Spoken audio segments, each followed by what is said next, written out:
Hi, I'm Jason on behalf of Upstart Epoxy. Today we're going to show you how we use two different products to get one fabulous result using the Deep Pour line and the SuperGloss coating. Stay tuned.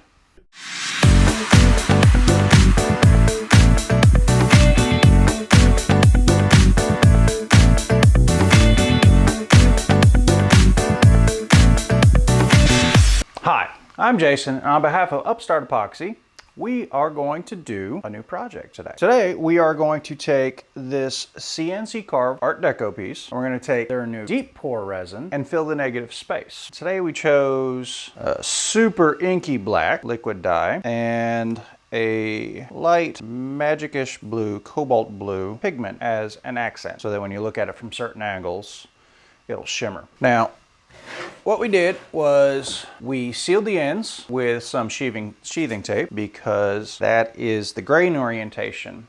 The Deep Pour resin is a lot thinner than the SuperGloss coating. It's a lot less viscous, which means that it gets sucked into the wood fibers a lot easier. And the resin will actually travel or wick along the grain orientation, and that's why we sealed the ends, because this is the grain orientation. So imagine little tiny straws that are performing a capillary action. They move the resin toward the outside. That would actually cause a problem because it'll drop the resin inside of the mold and put it on the outside of the mold. And we never want the resin on the outside of the mold. That's never a fun thing. All right, so let's get started. So this is going to be a 3/4 liter pour, and you'll see me bounce between liters and gallons depending upon the size of the project. This is a smaller project, and it's easier to calculate the 2-to-1 ratio in liters for this project. So 3/4 liters, 2 parts A, 1 part B, so 500 milliliters A, 250 milliliters B. Works out great. Let's get started. Find our liter graduations. We're going to go with A first. Like I said, something you're going to understand is this is going to be a lot thinner than what you're used to dealing with, so it pours quick. And again, you want to be as precise as possible with your measurements. You don't want an uneven mixture, parts of it to cure and other parts of it to remain tacky, because then you can never actually finish your project. You won't be able to sand it properly, you won't be able to plane it properly, all that fun stuff. And now 250 milliliters of part B. And just like the SuperGloss coating, this resin reacts in the same way. It starts clear, both parts are clear, and as you begin to combine them, they turn cloudy. And as they indicate that they're mixed properly, it becomes clear again. Now, because of the volume, we get to use the power mixer. It'll be here a while. All right.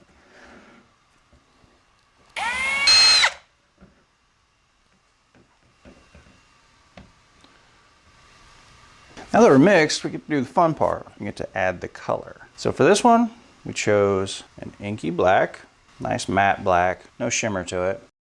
You can pick this paradise / almost cobalt blue. And so we're just gonna go by feel. We're gonna mix it up, see how it looks. But we want it to be very dark, very shimmery. So let's start with that and the tiniest bit of the blue.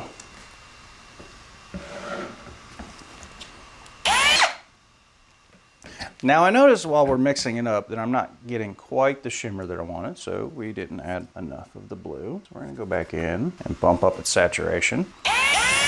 Now we've got that beautiful oil slick shimmer. And we're gonna let that drain off for a bit, and then when we come back, we're gonna pour it. All right, we're back. We've got our resin all mixed up, colored properly, super inky black with just the slightest shimmer of blue in there to accent it. All right, this part everyone's been waiting for, the pour. Now we chose a nice piece of white ash to accent the black inkiness, oil slick. Pour nice and slow. The resin is thin enough that it'll spread out evenly.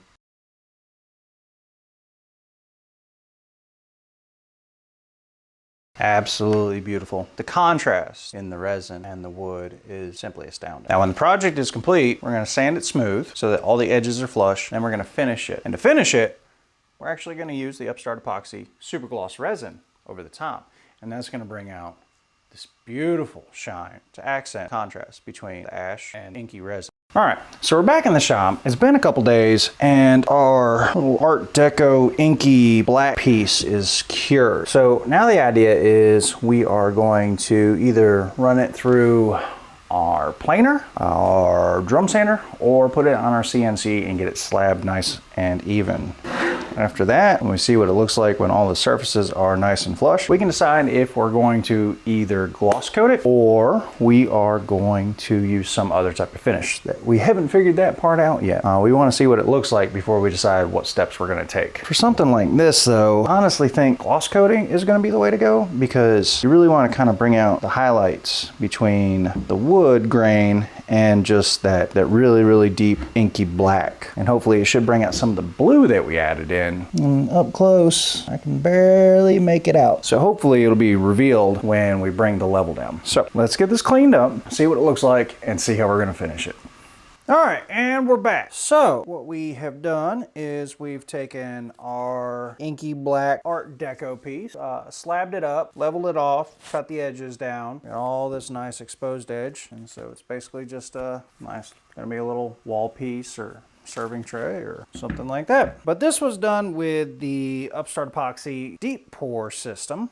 And now we are going to gloss coat it to really bring out that vibrant, super dark, inky blackness to match the nice pale wood. So we're going to mix up a little batch here, 200 grams of part A. And remember, this mixes by volume 1:1 and by weight 100 to 83. So we did 200. Now this needs 166 parts of B. It's really useful for pouring up smaller batches, be able to do it by weight like this. All right, everyone's favorite part, the mixing, all the mixing.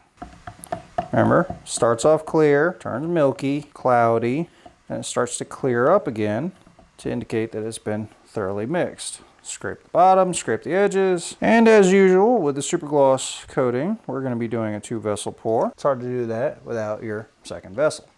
So go ahead and get that ready. Just stir and stir and stir. Try not to introduce too many air bubbles into it. You want that nice clear mixture. Now, I hope that by the time this video gets released that the Deep Pour system will actually be on the website for sale, because I can't wait to see what everyone else does with it. This stuff has been a joy to work with. It cures hard, cures, I mean, it's gonna be hard for people to mess this up. It's almost foolproof. So I'm gonna start seeing a lot of people's live edge pieces, some river pieces, Art Deco like this. Just really gonna be interesting. All right, so we take our second vessel, pour into it, scrape the edges, mix a little bit more. Got a little on the project right there. All right, from a height of about 10 to 12 inches, just pour and coat. Make sure to bring it right to the edge. All right, we're gonna save a little bit, move it around a little bit, not shifting it too much, just filling in the empty spots, bringing it to the edge. Let gravity do most of the work.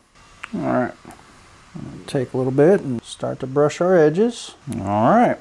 There we are. Inky black Art Deco piece. Just got its coating. Now, everyone's favorite part, fire.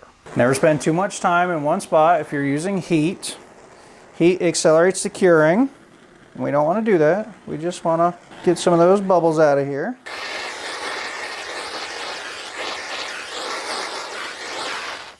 Absolutely beautiful.